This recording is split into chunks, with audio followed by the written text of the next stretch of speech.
Kita ke Kabupaten Goa, di sana ada Al-Quran tulisan tangan yang berusia 400 tahun yang masih terjaga.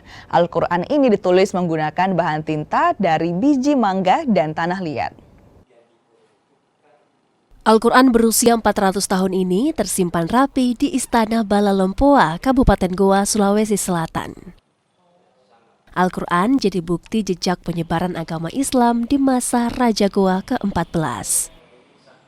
Al-Quran ini dipelopori oleh ulama bernama Syekh Abdullah As-Sufi Al-Din sekitar tahun 1625.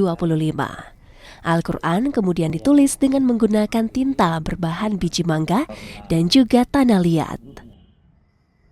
Di masa Raja Goa, Mangarangi Den Manrabiah atau Sultan Alauddin, Al-Quran ini dijadikan pedoman pihak kerajaan saat menyebarkan agama Islam ke seluruh wilayah kekuasaan Raja Goa.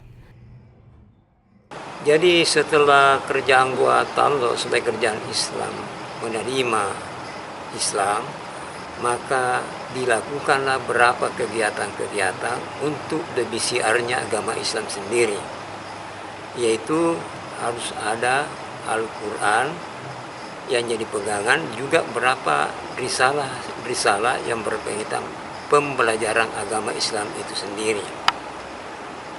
Perlu diketahui bahwa pada tahun 1603 dinyatakan bahwa simbol daripada keislaman di kerajaan Goa, sekalipun Goa belum menerima Islam pada tahun tersebut, tapi Raja Goa sudah memiliki toleransi terhadap tamu-tamu kerajaan yang notabene adalah orang-orang Islam.